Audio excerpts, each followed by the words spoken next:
70-742 Lesson 2, Creating and Managing Active Directory Users and Computers. So in this lesson, we'll be looking at creating a single user account, configuring and deleting users, managing enable, inactive, and disabled accounts, copying users, configuring user templates, very valuable tool to have at your disposal, doing bulk Active Directory operations, as well as many other features. So let's get into it. We start off with, as far as user objects, a user account. It's used by Windows. It determines what changes you can make on a computer. This is what defines your permissions. To determine what files and folders you have access to, track personal preferences, your choice of desktop wallpaper, color schemes. This is all contained in your user account. Keep in mind that there are standard user accounts. This is what all your users should have.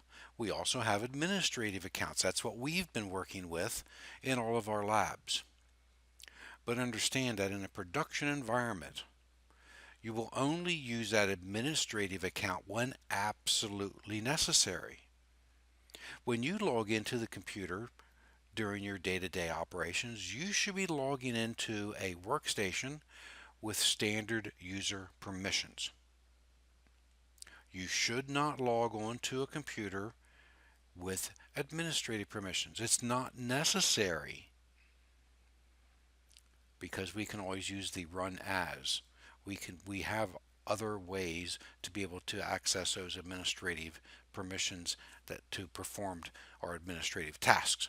Okay, so before we go any further, let's take a look, because there is a difference between the different types of accounts that we can use. So when we authenticate, it's the process of confirming your identity. Confirming your identity. It uses a known value, a password, biometrics, fingerprints, smart card. After the user has supplied a name and a password, and keep in mind that's single factor authentication. A username and a password are both something you know. So that's single factor authentication. The authentication process validates your credentials against what's stored in the Active Directory Domain Services database. Now also keep in mind that when you type in your password and press enter, you're sending a hash of your password. You're not actually transmitting your password. Little side note. But don't confuse authentication with authorization. Authentication is confirming your identity. Authorization is what permissions does that confirmed identity have on the network. When you log in, there's two basic types of accounts: a local user account or a domain user account. A local user account only has access to resources on the computer they're logging on. This is what we do in our home computers. These are all, when we log into a home computer, it's a local user account. A domain user account gives you the rights by default to log on to any computer in that domain because you are a domain user. It also provides that availability of network resources that you have the permissions to access. So if you've got workstation 1, 2, 3, and 4, and they're all simply workstations that are joined to your domain, user 1 has the rights to log on to every one of those computers. Through NTFS, his account or her account is secured. Other persons logging onto those same computers don't have access to the other person's user account. So what are some of the basic security guidelines you should be following? And we've talked about these in the past. Rename the administrator account. If you're not going to disable the administrator account, at the very least, rename it. Rename it to something that's not a common name. Personally, I believe it should be copied, then the default administrator account either gets disabled or deleted. Either way will work. If you rename the administrator account, it's a good practice. Set a strong password. Now, in here they say make sure the password has at least 7 characters. That may be out of date by now. Many resources will say a minimum of 8. By their practice, make sure it has at least 7 characters and has complexity. Uppercase, lowercase, numbers, alphanumeric characters. Let's talk about that for a second. What is stronger, length or complexity? Everybody thinks complexity, right? Everywhere you go, you have to set a complex password. Complexity defeats the human hacker. Length defeats the computer automated hack. So a brute force attack will take longer the longer the password is. Remember, computers don't care about uppercase, lowercase, numeric, or special characters. It's all a binary string to them. To the human hacker who maybe gets access to your console or is trying to hack your user account, your personal email account, your web account, that combination of complexity and length is critical, because you don't want to use, Joe and his street address. You don't want to include common things in your password. This is easily guessable. That's where complexity comes in. It helps defeat the human element. But length will always defeat complexity when it comes to the automated computer process. Okay, limit knowledge of administrator passwords. If you're not an administrator, you don't need to know a password. The only password you need to know is for your own account. And here again, just as I mentioned at the beginning, don't use the administrator account for your daily non-administrative task. There's no reason. You don't need to log on as an administrator if all you're doing is checking your email. All it does is open up vulnerabilities and makes your systems more vulnerable to hack. If there's the guest account, make sure it's disabled. It doesn't need to be used. In almost all instances, the guest account is not necessary. However, if it is, make sure you follow these guidelines. So let's jump back over to the PowerPoint. So we talked about authentication. We talked about the difference between a domain user and a local user. And keep in mind that the resources on the local computer, those local accounts, they're stored in what's called the SAM, the Security Account Manager database, on whichever computer they're on. If that database, if that account becomes corrupted, and you have a user, a domain user, who calls you up and says, hey, I can't log into my account. It won't let me log into my account. And I know I'm typing in the password correctly. I know I'm connected to the network. Everything else is working fine. My coworker sitting here, they can log into the network no problem using the same computer. So you've got connectivity. The network's working fine. The computer is working fine. The domain join, all that's fine. Say, hey, well, go over to your coworker's computer and see if you can log in that way. If they are able to authenticate on a different computer, Now you've validated the domain's working correctly, the network's working correctly, the user's account on the domain is correct, is proper and valid. The problem lies in that SAM. The user account somehow got corrupted on the local computer. So just a troubleshooting step. Okay, so there's a lot of different tools that we can use to do user account creation. And this is one of the most common tasks you're going to have. So we need to understand that, when a user's employed, it's time sensitive. We need to get that created. So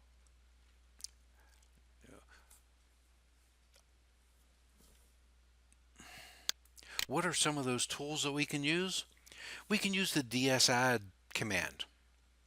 It's a command line tool that allows you to create objects. And you can use it with batch files to create objects in bulk. We can use PowerShell. There's almost unlimited complexity of the way that you can go about creating scripts in PowerShell. We can use the csvde.exe command line utility to import information from a comma separated value file. So you may have to bulk import 100 users. And if it's properly formatted in a CSV file with account name, user first name, last name, all the different parameters to be able to create that user account, you could bulk import it using the CSVDE utility. We could do an LDAP import using the LDIFDE exe, and it imports information directly to model, and it can modify the schema. So what they talk about here is creating those user accounts as daily task. Well, keep in mind that this is, in a larger organization, this is going to be regulated to this is going to be passed on to a junior administrator to perform. But there's many ways to go about it. So we could just go into ADUC, Active Directory Users and Computers, and go to users and right click and say new user account. So this is what we might see as far as configuring or deleting an account. We can change the account options. We can modify the profile, or if we needed to, we could delete the account. So if you need to rename it, you're going to go in and you're going to right click and choose rename. It's as simple as that. We can disable and make accounts inactive. So understand, you can set the time parameter how long an account's valid for. You may have an employee quit, and your directive, your best practice may be not to delete the user account after they leave, but to simply disable it. Disabling the account prevents anyone from logging onto it. It would have to be re-enabled before it can be utilized. Configuring user templates is going to be one of the most powerful tools that you have available to you if you're manually creating your user accounts. So let's say we regularly have to create new users for our sales division. Well, you could have an OU for all your sales users. And you could create a user account called Sales User Template. Now, this gives you the ability that you can right click on that user account and say copy. When you copy a user account, or in this case what we call a template, it copies the permissions. It doesn't copy the name of the account. You would then prescribe what is the username, what is the first name, what is the last name. Apply a temporary password, require that password to be changed on first logon, all the normal steps that you would do. But it would pull in any group memberships. So if they're a member of the sales security group, any permissions that are associated with that get pulled along with that copy process. So to do that, you would do new user, and we would say, let's call it user template. Well, maybe sales user template. And then we go in and we set the second options, password, confirm the passwords, and we clear the change in password at next logon. This is creating that template. And then we disable the account because we don't want that account to get used, right? We click finish. Now we can modify any attributes on that account. We can give it whatever memberships a member of, go into that member of tab and add it to any security groups that it needs to have permissions to. At that point, you're ready to use it. You can copy, right click that user template, say copy, give it all the uniqueness that that new user account needs to have, and it will have all the permissions to its, say in this case of our example of sales, it will have all the permissions for the sales user. You can also do bulk operations. So we can look at how we go about, you know, everything we're talking about up to this point is all using a graphical user interface. Well, you can do that if you are happy doing things one at a time. But with bulk operations, we can import many objects at one time. We can use that DS-add program. We can use it to create and delete and view and modify objects. We can use the csvde.exe to import comma separated values to do a bulk import and have many users be imported at one time. We can use that ldiff.de utility. It's very similar to the CSVDE, but because it has the capability of modifying existing records as well in Active Directory, it's much more flexible. As also stated, in PowerShell, we could create scripts and we can import CSVs in the same way. We could use the import -csv commandlet and then pipe that to new AD user. Remember the piping, take this and send it to that. And we can use PowerShell to reset passwords. There's many different things there's a myriad of things you can do in PowerShell. We can create and manage computer objects. Keep in mind that each computer needs to have a unique computer account. This is why you have to do sysprep when we want to copy or we want to use Windows deployment services.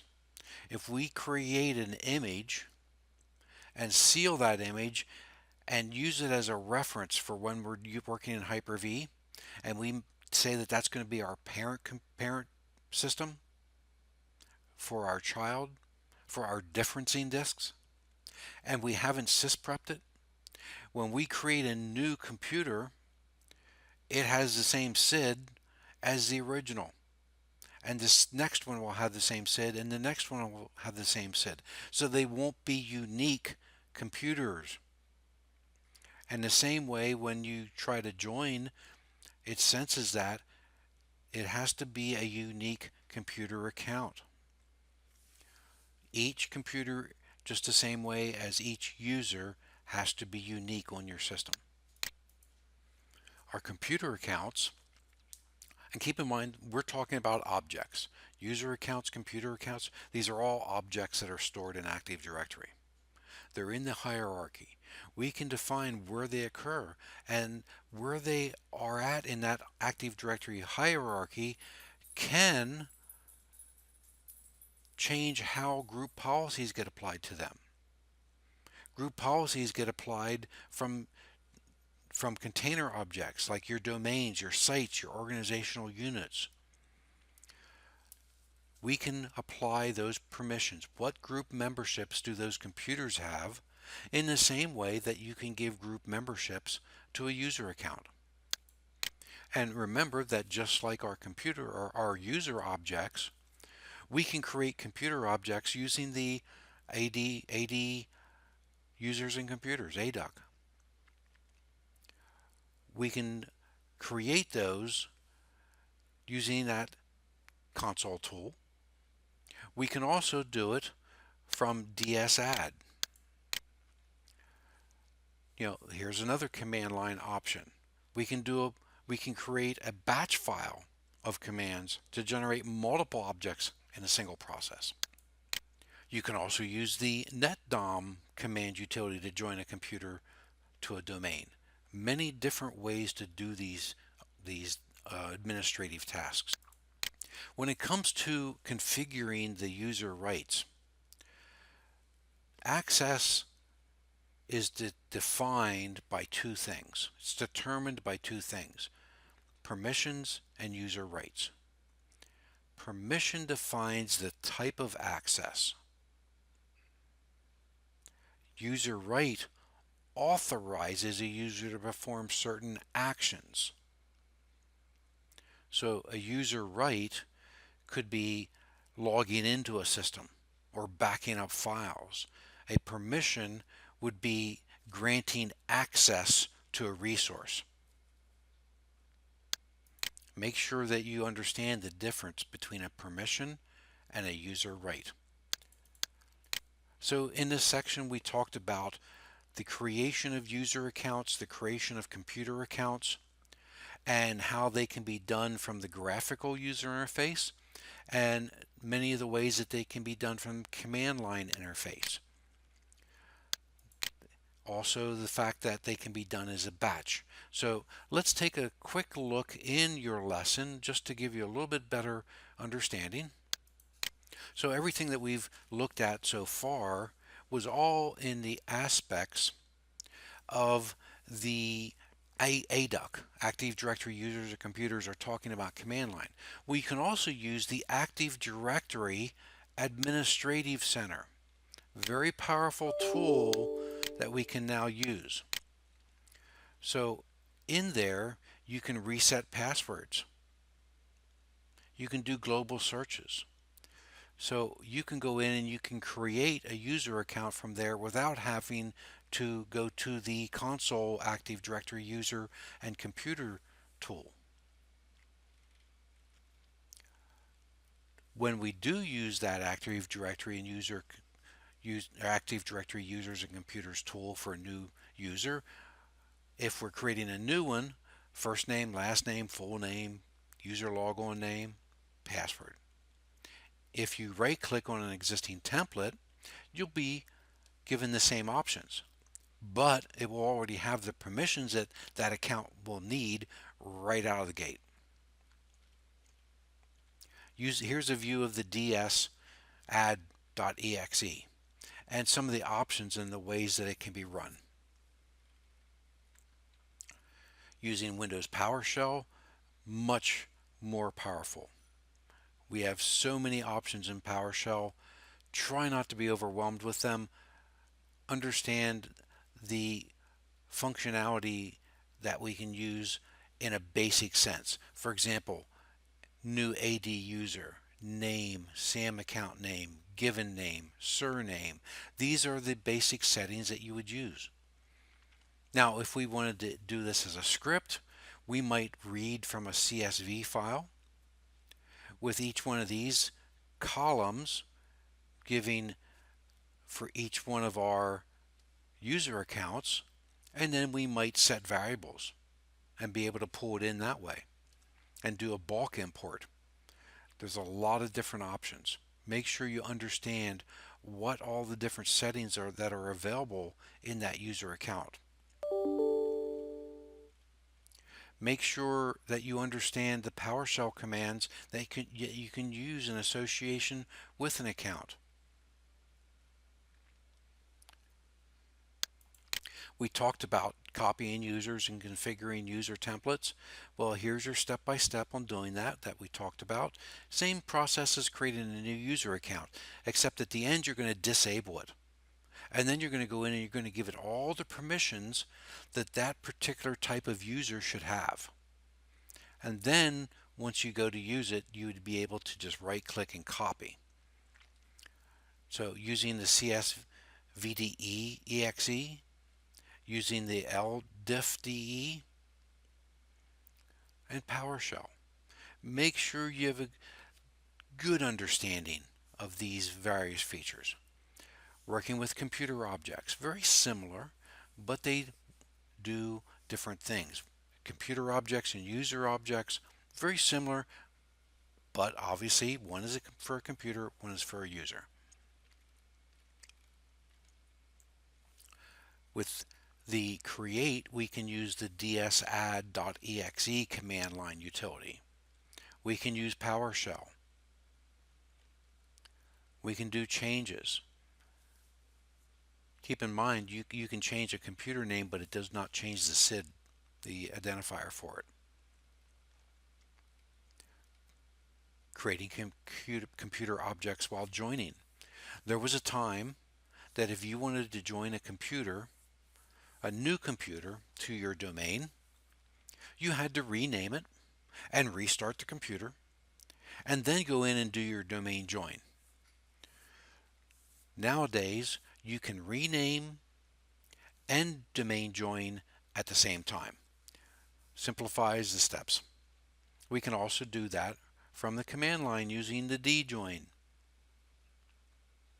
We can configure user rights. Very powerful. This is done through our group policies. Allow local logons, deny access, deny logon as a service, all these different options in your group policies. And keep in mind that when you first create our domains, in lesson 1, creating our domain, adding additional domain controllers and such, out of the box, your new domain has 2 default policies. The default domain policy and the default domain controller policy. Your default domain policy is your password policy, and that's all it should ever be. Any other options that you want to define, you will do by creating new group policies. So some of the typical user rights are access this computer from the network. Well, if that's denied, the user account would never be able to log on to it, right? Allow them to add workstations to a domain. Notice, authenticated users, add workstation to domain. As an authenticated user, you have the right to add a new workstation to the domain, and so on and so forth. Make sure that you understand the skills summary. Make sure that you go through and do your knowledge assessment, that you understand the context of this chapter. This has been 70-742, Lesson 2. Thank you.